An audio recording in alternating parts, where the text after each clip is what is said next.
Hi,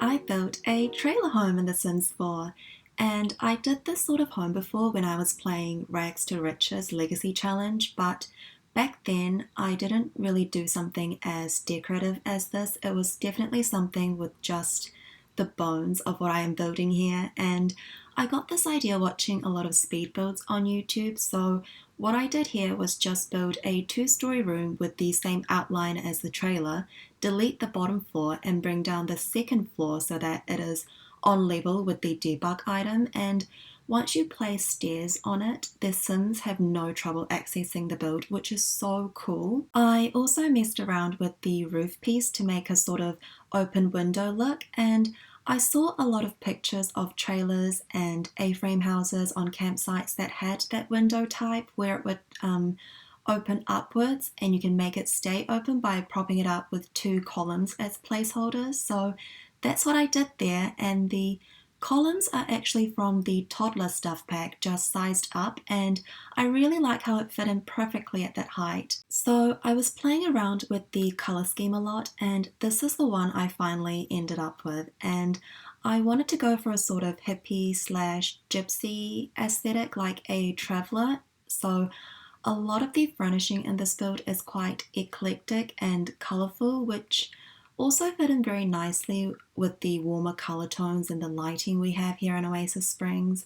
Since the mobile home was so tiny, I wanted to utilise the rest of the area on the lot as much as possible, so it has a combination of living space with lots and lots of activities, and I built this home right after the Sims team gave Spa Day a refresh, so I made use out of the yoga mats and the new meditation cushions we got. I really like that the Sims team is doing refreshes to packs now, and I know that the whole community has been saying this, but I really want to see a refresh for the Dine Out pack because it just holds so much potential, but also has a lot of missed opportunities in my opinion, and I don't think we've had a bug fix in the game as well, so that would be a really nice update.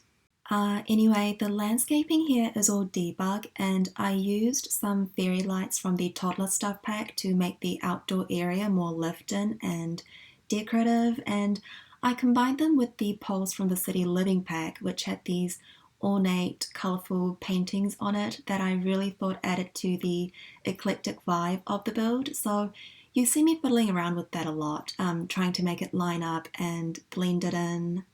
I also placed down a mural on the ground that is also from City Living, and I think it's such a statement piece because the lines and the colours are so bold. So I did try to tone it down by placing some outdoor carpets, but it definitely makes this build look very vibrant in my opinion. Next, I spent a lot of time scrolling through the debug menu from Island Living because I knew they had a lot of colourful outdoorsy furniture that I wanted to use, including a shaded area which I later place a yoga mat under, and also a decorative clothesline, even though I didn't include laundry in this build. I just thought it looked quite, realistic and lived in. And I imagine doing yoga or meditation in the desert while in the shade is quite calming, like underneath the palm trees, but I don't really know because I don't do yoga in real life.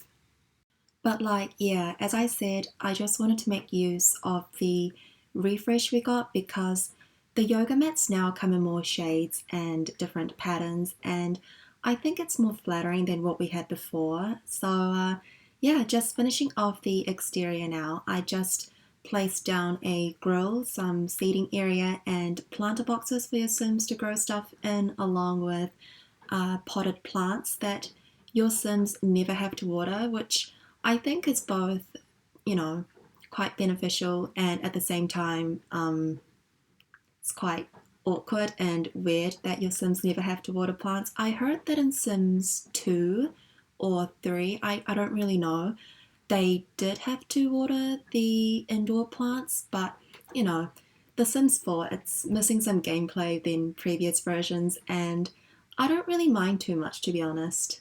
The interior of the build came together really fast because it was such a tiny build, and as I said, it's something I've done before in my Legacy challenge. So it's just one bedroom, a kitchen space when you walk in, and a 3 by 1 bathroom, which is the bare minimum you need for it to be functional in The Sims. And the kitchen space is combined with a small dining area, which I later placed a computer on, and I had a lot of fun decorating this area.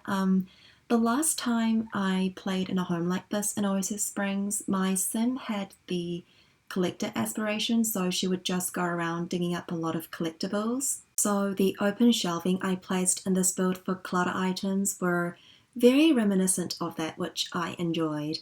I think legacy challenges are definitely the kind of gameplay I enjoy the most in The Sims. It's just you get to do a lot of stuff with The Sims that you don't normally do when you have a big family, like completing all the aspirations, going with them on all their outings and stuff. And I think it's a lot more easier to get your skills up when you're just playing with a single sim. So, yeah, I'm just finishing up decorating the kitchen and the dining space, and I know everything looks really squished, but when I was playing with my Sims in the build, there weren't any troubles with the routing error except in the living space where I had a hanging light fixture. Apparently, the Sims can't walk past hanging light fixtures if they are on a ceiling that's too low, so I just removed it and then everything was fine and functional. And yeah, this is the first time I'm using the Realm of Magic windows in that shade, but it was so perfect for this build. I really like how ornate the tinted windows are, and the patterns on it really gave it a nice color scheme for me to go off of in this build. So yeah, I think I'll try and incorporate the windows into my builds more frequently now.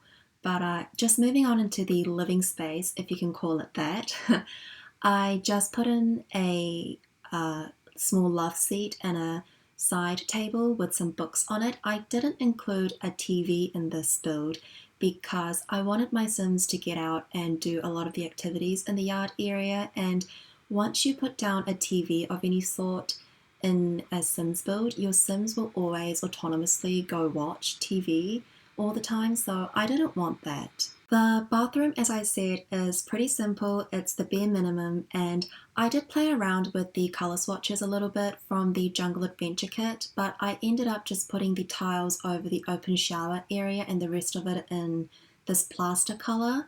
And next, I just move on into the bedroom. I just realized how linear this build is. Like, I'm just moving in from the entrance to the back of the build, and that's pretty much all there is to it. Yeah, so the bedroom just has a bed inside from Outdoor Retreat, and I really like how there's that swirly wood carving on the bed frame. I think it gives it a sort of mystical look that goes with the window backsplash. As for the wardrobe space, I knew there wouldn't be enough space for like a 2 by 1 wardrobe, so I just put these modular shelves from the Dream Home Decorator pack, and I sort of imagined that they were built into the trailer. And yeah, I just hung some clothes on it with some suitcases in the bottom, and I think that's pretty much it for what I do in this bedroom, except for some paintings and yeah, that window that I really thought was important, that you have a window that you can open, and just putting some pipes down and some few other decorative pieces. And I think this is the end, and we should be heading into screenshots soon. So if you like this build and you want to see more, you can subscribe if you want. Bye!